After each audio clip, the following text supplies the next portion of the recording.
تو حضرت ابراہیم علیہ الصلوۃ والسلام سب سے پہلے ماں سے سوال کیا. اسی لیے کہتے ہیں, میں ہمیشہ تذکرہ کرتا رہتا ہوں, ماں کا گود بچے کے لیے سب سے پہلا مدرسہ ہے. ماں کا گود بچے کے لیے سب سے پہلا مدرسہ ہے, اور وہ مدرسہ گانے والا بن گیا تو بچہ گانے والا بن جائے گا. وہ مدرسہ ناچنے والا بن گیا تو وہ بچہ اگر ناچنے والا بنے گا. وہ مدرسہ اگر بے حیائی والا بنا تو بچے کے اندر بے حیائی منتقل ہوگی. وہ مدرسہ غیبت کا اڈا بنا, یعنی ماں غیبت کرنے والی بنی, ماں گانے کے سننے کی, گانے کی شوقین, فلم دیکھنے کی شوقین, سیریل دیکھنے کی شوقین رہی, وہ مدرسہ آ کر کیا ہے, اس مدرسے سے اثر لینے والا بچہ بنے گا. وہ مدرسہ یعنی ماں کا جو مدرسہ ہوتا ہے, جو مدرسہ آ کر کیا ہے, اگر گندی عادتوں کا بنا تو پھر بچے کے اندر بھی وہ گندی عادتیں بن جاتی ہیں. ماں کا مدرسہ اگر جھوٹ بولنے والا مدرسہ بنا تو بچہ بھی اگر جھوٹا بن جائے گا. ماں کا مدرسہ کسی پر غلط الزام لگانے والا بنا تو بچے کے اندر بھی وہ غلط الزام کی عادت آ جاتی ہے. اسی لیے اس بچے کو صحیح طریقے سے تربیت کرنا ہے تو یعنی بچپن ہی سے پیٹ کے اندر جب اولاد پڑتی ہے اسی وقت سے پرہیزگاری اور اللہ تبارک و تعالیٰ سے ڈرنا, نمازوں کی پابندی, قرآن کی تلاوت, ذکر و اذکار, اپنی آنکھوں کو گندے چیزوں سے بچانا, اپنی زبانوں کو گندے چیزوں سے بچانا, تاکہ پیدا ہونے والا بچہ پاکیزہ پیدا ہو, تاکہ پیدا ہونے والا بچہ متقی پیدا ہو. وہ جب باہر آئے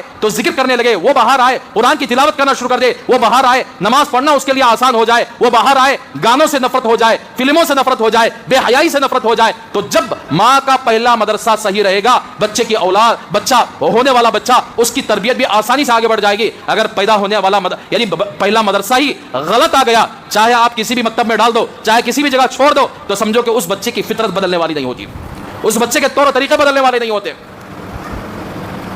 تو میرا حال میرے بھائیو, اسی لیے بچہ کیا کرتا ہے, ماں اگر بچے کی ہوش آ جاتی ہے, فلم دیکھنے بیٹھتی ہے, کون سا ہیرو پوچھتا پہلے, انہیں بھی سوالات دیکھے ہوں گے آپ بچوں کو. نماز پڑھتا ہے, ماں باپ نماز پڑھتے ہیں, بچوں کو اگر وہ نماز کیا ہے معلوم نہیں, ایکٹنگ کرتا, انہیں بھی رکوع کرتا, ہوں دیکھتا, پہلے کیا کرتے ہیں انہوں دیکھتا, رکوع کرتے انہیں بھی جاتا رکوع, ہوں دیکھتا رہا, پھر سجدے میں کرو, جب وہ سجدے میں گیا ہوں دیکھتا, کب تک کیا کرتی ہے ایسا, اسے پڑھنا بھی آتا نہیں لیکن کاپی کرنے والا بنتا ہے.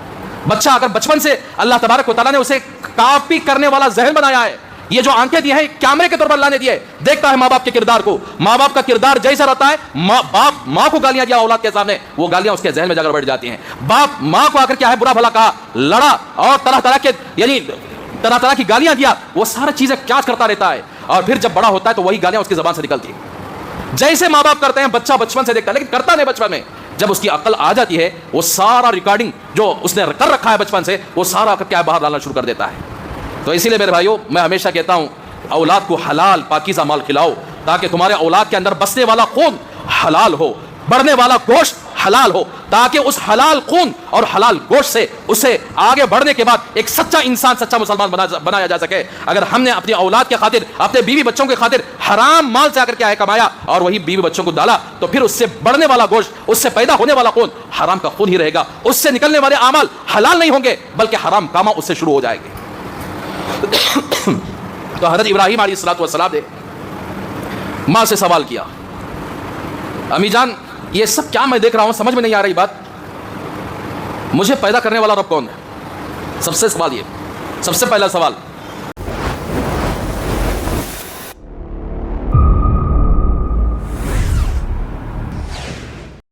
تو اس ذی الحجہ کے مہینہ ایسا مہینہ ہے جس کے اندر حضرت ابراہیم علیہ الصلوۃ والسلام کی دو یادیں تازہ ہو جاتی ہیں. ایک, ہر حاجی کعبۃ اللہ کے پاس پہنچتا ہے تو کعبۃ اللہ کی بنیاد, کعبۃ اللہ کی تعمیر باپ بیٹے نے کی ہے, حضرت ابراہیم علیہ الصلوۃ والسلام نے اور حضرت اسماعیل علیہ الصلوۃ والسلام نے. پھر پوری دنیا کے اندر حاجی بھی قربانی کرتے ہیں اور پوری دنیا کے لوگ قربانی دیتے ہیں. اس قربانی کو جیسے ہی کیا جاتا ہے تو اس وقت حضرت ابراہیم علیہ الصلوۃ والسلام کی سنت یاد آ جاتی ہے. تو اس لیے اللہ تبارک و تعالیٰ نے اولو العزم پیغمبروں میں حضرت ابراہیم علیہ الصلوۃ والسلام کا نام شمار فرمایا ہے. قرآن کے اندر اللہ تبارک و تعالیٰ جگہ جگہ حضرت ابراہیم علیہ الصلوۃ والسلام کے تذکرے فرمائے, اور ایک اصول قائم فرمایا کہ جتنی زیادہ اللہ سے محبت ہوگی, جتنا زیادہ اللہ کے لیے آدمی اپنے آپ کو قربان کرے گا, اللہ تبارک و تعالیٰ اسے ایسے ہی آزمائیں گے. صرف اللہ تعالیٰ آزماتے نہیں, بلکہ اس آزمائش میں اللہ کی مدد بھی ہوگی, اور اس کو ایسے درجات عطا فرماتے ہیں کہ پوری دنیا کے اندر یعنی ایسے مثالیں قائم ہونا مشکل ہو جاتی. تو اسی لیے حضرت ابراہیم علیہ السلام تمام پیغمبروں میں سب سے زیادہ یعنی اللہ نے ان کو امتحان لیا، آزمایا، اور شرک کے دلدل میں ساری گاؤں والے، سارے بستی والے، سارے علاقے والے، دمشق والے سب آ کر کے شرک کے اندر مبتلا تھے. ایسے شرک کی جگہ میں انہوں نے ایک اللہ کی توحید کی آواز اٹھائی، اور توحید کی صرف آواز نہیں اٹھائی، بڑے اچھے طریقے سے ان کا مقابلہ کیا. تو اللہ تبارک و تعالیٰ کو یہ ان کا مقابلہ، یہ شرک کے خلاف آواز اٹھانا، یہ اللہ کو بڑا پسند آیا. اس لیے قرآن مجید میں اللہ تبارک و تعالیٰ نے جگہ جگہ حضرت ابراہیم علیہ السلام کا تذکرہ شرک کرنے والوں کے خلاف اللہ نے بہترین تعریف فرمائی. تو اسی لیے بقرعید کا مہینہ آتا ہے، ذی الحجہ کا مہینہ آتا ہے، لوگ سمجھتے ہیں کہ صرف جانور کو قربان کر دیں گے تو اللہ راضی ہو جائے گا. اور حضرت ابراہیم علیہ السلام نے جو قربانی پیش کی ہے وہ مقصد ہے قربانی کا، یعنی اللہ تبارک و تعالیٰ ایمان کی مضبوطی چاہتے ہیں. ایمان کی مضبوطی رہے گی تو پھر ایمان والوں پر حالات بھی آئیں گے اس پر، جیسے ابراہیم علیہ السلام نے صبر کے ساتھ اللہ کی مدد کے ساتھ انہوں نے کام کیا، ویسے ایمان والوں کو کریں گے تو دنیا کے اندر ابھی اللہ تبارک و تعالیٰ تمام دشمنوں کے سامنے غالب فرمائیں گے ایمان والوں کو، اور دشمنوں کو مغلوب فرمائیں گے. اگر ایسا نہیں کیا، رسمی طور پر ہر ذی الحجہ منائے گئے، ہر قربانی کے ایام ایک رسمی طور پر منائے گئے، تو پھر اللہ تبارک و تعالیٰ اس کے لیے آخر کیا ہے، یعنی اتنا زیادہ ایمان والوں کے لیے اجر اس وقت عطا فرماتے ہیں جب اللہ تبارک و تعالیٰ کے لیے ایمان والے اپنے ایمان کا ثبوت دیں. تو میرے بھائیو، اس لیے ہر سال ابراہیم علیہ السلام کے تذکرہ کرنے میں نہ بیان کرنے والوں کو آخر کیا بیزار ہوتا ہے، نہ سننے والوں کو بیزار ہوتا ہے، بلکہ جیسے جیسے قرآن مجید کی آیتیں پڑھ کر ان کا واقعہ بیان کیا جاتا ہے. ہزاروں مرتبہ ہم لوگ پڑھ چکے ہیں، کئی مرتبہ ہم ان کے واقعات کو پڑھ چکے ہیں، پڑھنے کے دوران، تفسیر پڑھنے کے دوران، اور باہر سے تقریباً 15 سال سے ہم لوگ وہ واقعے کو پڑھتے ہیں. ہر مرتبہ پڑھنے میں ایک الگ ہی مزہ ہوتا ہے. اسی لیے قرآن مجید میں اللہ تبارک و تعالیٰ ان کے واقعوں کو بیان کیا تاکہ لوگوں کو جو شرک کے اڈے بنائے ہوئے ہیں وہ لوگ کم از کم اپنی عقل سے سوچیں کہ اللہ تعالیٰ شرک سے کیسے بیزار ہیں، شرک کرنے والوں کو کیسی کیسی سزائیں دیتے ہیں، شرک کرنے والوں کو کیسے کیسے ذلیل کرتے ہیں. یہ دنیا کے اندر ہی اللہ تبارک و تعالیٰ دکھا دیتے ہیں. اور جو اپنے ایمان پر ثابت قدم رہتا ہے، اللہ کے لیے اپنی قربانی کچھ نہ کچھ قربانی دیتا ہے، اللہ تبارک و تعالیٰ اسے کیسے عزت عطا فرماتے ہیں. چلیے حضرت ابراہیم علیہ السلام کا واقعہ تھوڑا سا، یعنی تفصیل تو نہیں کہہ سکتے، تفصیل سے کہنا بولے تو تقریباً 4-5 مہینے لگ جائیں گے، لیکن مختصر طور پر ان کا واقعہ یعنی تبرک کے طور پر برکت حاصل کرنے کے لیے، ان کا ایمان اللہ سے مطالبہ کرنے کے لیے کہ اللہ نے ان کو ایسے ایمان عطا فرمایا کہ جس کی وجہ سے ایسے ماحول میں بھی انہوں نے ایمان اور سارے گاؤں والوں کے کفر اور شرک کا مقابلہ کر کے جیت کر دکھا دے، اور سارے فرشتوں کو انہوں نے حیران کر دیا. سارے فرشتے ان کی قربانی کو دیکھ کر حیران ہو گئے کہ ایسا انسان جو سب کچھ کرنے کے لیے تیار ہو گیا ہے. ہر جگہ اللہ تبارک و تعالیٰ نے فرشتوں پر فخر فرمایا، دیکھو میرا بندہ یعنی انسان ہے پھر بھی اس کے باوجود بھی تم سے زیادہ آگے بڑھا ہوا ہے. اسی لیے انبیاء علیہ السلام فرشتوں سے زیادہ آگے بڑھے ہوئے ہیں. تو حضرت ابراہیم علیہ السلام بابل ایک شہر ہے دمشق میں، اس شہر کے اندر پیدا ہوئے. پیدا ہونے سے پہلے بڑا خطرناک ماحول تھا.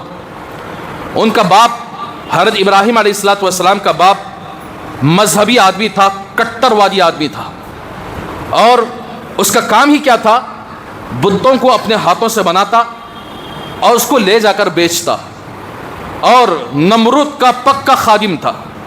جو اس زمانے کا بادشاہ تھا نمرود، بڑا ہی نمرود ابن کنعان جس کا نام ہے، تو یہ بڑا ہی کٹر بادشاہ تھا اور اپنے آپ کو خدا کہتا تھا، خدائی کا دعویٰ کیا ہوا تھا.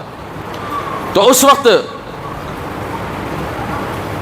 کچھ نجومیوں نے نمرود کے سامنے جا کر کہا کہ تمہاری سلطنت میں، جیسے حضرت موسیٰ علیہ السلام کے زمانے میں حضرت موسیٰ علیہ السلام پیدا ہونے سے پہلے کچھ نجومی لوگ فرعون سے جا کر کہے کہ تمہارے سلطنت میں ایک بچہ پیدا ہونے والا ہے جو تمہارے تختے کے لیے خطرہ بن سکتا ہے، تمہارے تختے کو الٹ سکتا ہے، تو تمہارے قوم کے اندر ایک بچہ پیدا ہونے والا ہے.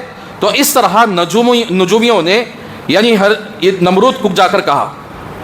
تو اس وقت جیسے فرعون نے اعلان کیا تھا کہ جتنے سارے بچے پیدا ہوں گے وہ سب کے سب قتل کر دیا جائے. اسی طریقے سے نمرود نے بھی اعلان کیا کہ جتنے سارے بچے پیدا ہوں گے وہ سب کو آ کر قتل کر دیا جائے.